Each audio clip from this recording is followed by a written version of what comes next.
por exemplo, nossa crença na Bíblia, a palavra de Deus. Então, essa verdade, através da ajuda do Espírito Santo, vai nos fazer ter êxito e não ser envergonhado. Queria que o senhor falasse um pouquinho sobre isso, por favor. Amém.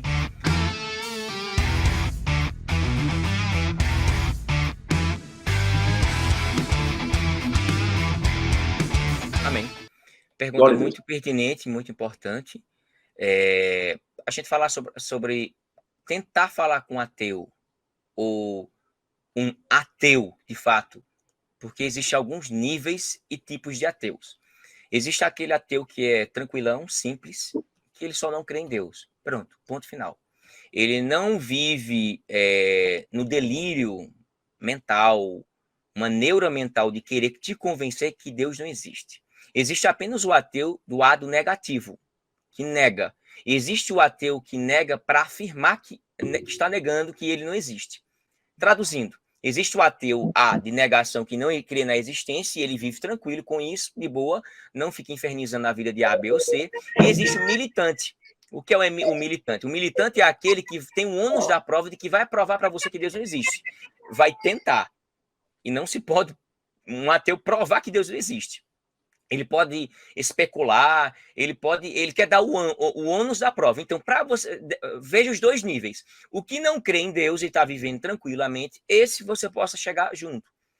De forma simples, humilde, não desprezando ele. Porque quando a gente estuda sobre ateísmo, o ateu em si, não é para discriminar a pessoa, mas falar sobre sua crença que ela é limitada. Só a nossa crença que responde às perguntas principais, que é feita e cogitadas filosoficamente, historicamente. De onde viemos, quem somos e para onde iremos. E como tudo começou. Só o cristianismo, só a Bíblia dá essas respostas convincentes. Não tem ciência que mostre isso.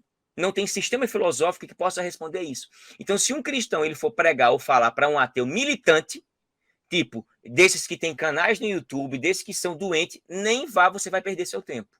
Você perde seu tempo debatendo com pessoas que já têm sua mente já preconceituosa pela nossa fé, e eles procuram discriminar, ironizar a minha e a sua fé por meio do que cremos na palavra e em Deus. Então, eles vão estudar milimetricamente a palavra. Não pense que ateu é burro, não, que você está enganado, certo? Ele conhece muito bem a palavra, conhece muito bem no sentido de explorá-la, não de entendê-la, porque isso já é outro viés. Eles são hiperliteralistas. O que quando eu digo hiperliteralista, lê o que está aqui e querem aplicar como se está aqui. Acabou. Ponto e vírgula. Aqui disse isso, tal, tal. Tudo que pedires em oração, crente, tal, tal. Ok, pede isso, recebe. Não é assim que funciona, não é essa mecânica. Então eles vão... Como é que eu posso orientar uma pessoa que é ateu normal com sua vida? Eu questiono quando a pessoa é ateu, mas ela não é militante nem ativista. Quando é militante e ativista, eu digo assim, tchau, vá com Deus. Jogue suas fichas onde você está acreditando que não existe. Eu fico de boa. Eu não perco tempo com ativista. Não perco tempo, eu não debato discurso. O meu discurso não é com ativista, nem com militante. Eles já são problemáticos, eles são irônicos, eles desprezam, eles perseguem e tentam de toda forma ter o suposto ônus da prova que não tem. Como é que eu provo Deus? De várias formas. É fácil? Não, é complicado, depende. Você pode mostrar Deus na sua vida para um ateu. O que ele já fez. O único livro que transforma as pessoas é o livro sagrado. É esse livro aqui. Pessoas que estão dentro, detentos, estão na prisão, gente que estão aí, você lê, prega a palavra, todos vão se converter? Não, claro que não, não pode. Nem se imaginaria isso. Longe disso, porque existe o livre-arbítrio. O bom da vida é isso, o livre-arbítrio que é perigoso, o arbítrio livre. Porque o ser humano ele tem escolha. Se ele tem escolha, então ele vai escolher crer ou não. Mas o único sistema que me dá condições de saber, não somente aqui nesse local, no presente, mas na eternidade, jogar suas fichas de que Deus não existe, é dizer que não existe Deus, que minha vida, se Deus não existe, tudo é válido. Como Joseph Jobbins, como outros aí filósofos perguntaram, falaram, questionaram. Então, se Deus não existe, tudo é válido, não. Eu posso todas as coisas, mas nem tudo me convém. Então, um ateu, mentalmente, ele vai pensar, e se Deus não existe, então não existe inferno, não existe céu, não existe demônio, não existe nada. Então, eu posso fazer o que eu quiser. Olha só o perigo. Se todo mundo pensasse como um ateu, quem é que ia confiar em alguém nesse porte? Tu confiaria? Não, eu não me confiaria. Agora, nós, cristãos, seguindo a palavra do Senhor, vivendo a palavra de Deus, a gente prega a palavra e aí eu questiono o ateu. Por que você não crê em Deus? Me dê seus motivos por que você não crê em Deus. Eu não creio por conta disso. Pode ter certeza, 90% de todos os questionamentos de ateu, que a minha pesquisa, ano que vem, se Deus quiser, as pessoas que não tiver acesso vão entender, todo ateu, 90% no mínimo, é uma frustração na petição. É uma frustração com Deus. Minha mãe estava com câncer, pedi a ela, a Deus, não fez nada. Meu filho estava com uma doença, pedi a ele, não aconteceu. O fulano tem um trauma, são chamadas feridas. Feridas chamadas feridas. Das temáticas do meu livro é chamado Feridas. Então, por uma ferida, a pessoa se torna ateu. E existe muita militância em faculdades. Eu fiz letras, uma faculdade presencial, minhas faculdades que eu fiz e pós-graduação, em sua maioria, todas elas foram presenciais, e a gente via militância dos professores, questionando a fé, tirando onda. Quando pegava um cristão preparado, eu era o menos preparado da turma, mas mesmo assim eu me posicionava e dizia, olha, o teu Jesus curou o cego na entrada de Jericó, o outro na saída, quem é que está certo? E eu dizia, o senhor está ironizando porque o senhor não entendeu ou porque o senhor é incapaz de enxergar uma verdade? É impossível, ele dizia. E é impossível, o senhor acha que é impossível? E se eu lhe provar que o senhor está enganado? E se eu lhe provar que você está equivocado? Eles, me prove. Ele disse, olha, cuidado, você está pegando um instrumento que você não entende.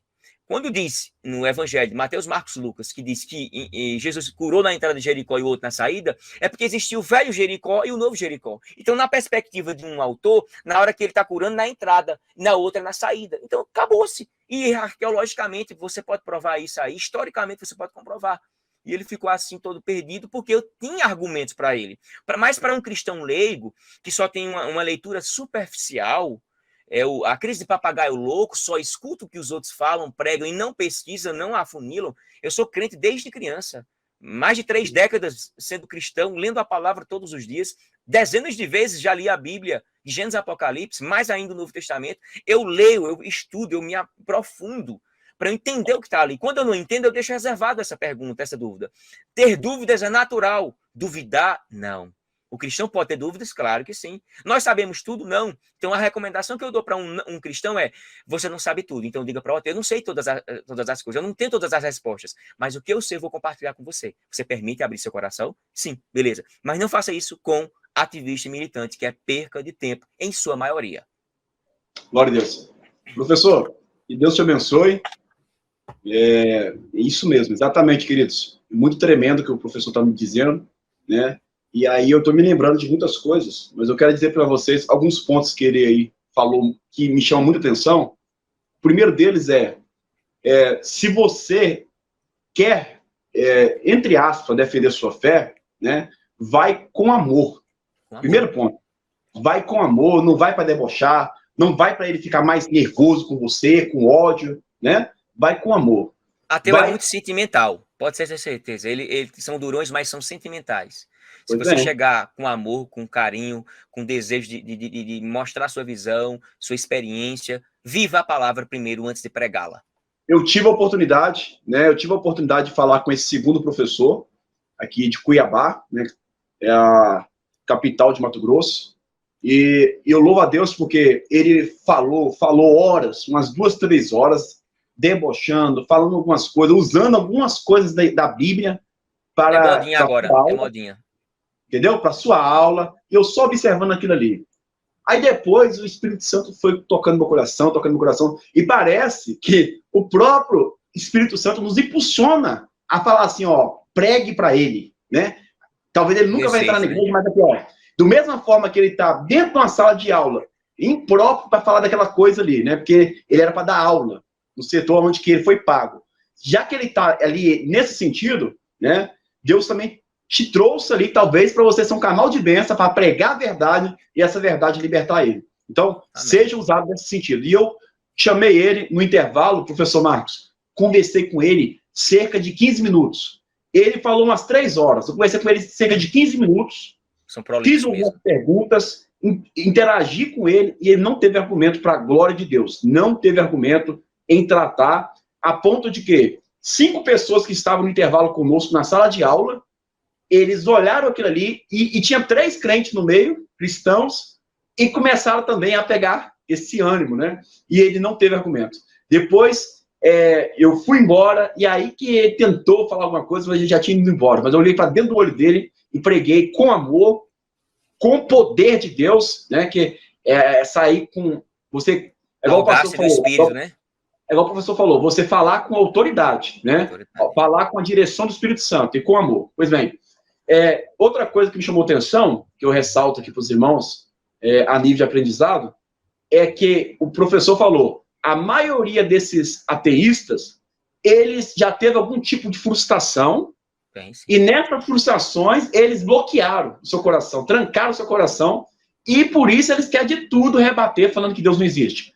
Dentro disso, eu posso falar para vocês uma experiência rápida que aconteceu comigo, professor.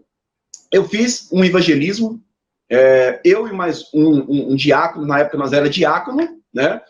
E no sétimo dia, eu ia fazer esse evangelismo no centro da cidade, lá onde eu morava, e o Espírito Santo falou assim, ó, para a moto, né? Para quem acredita, amém. Para quem não acredita, amém.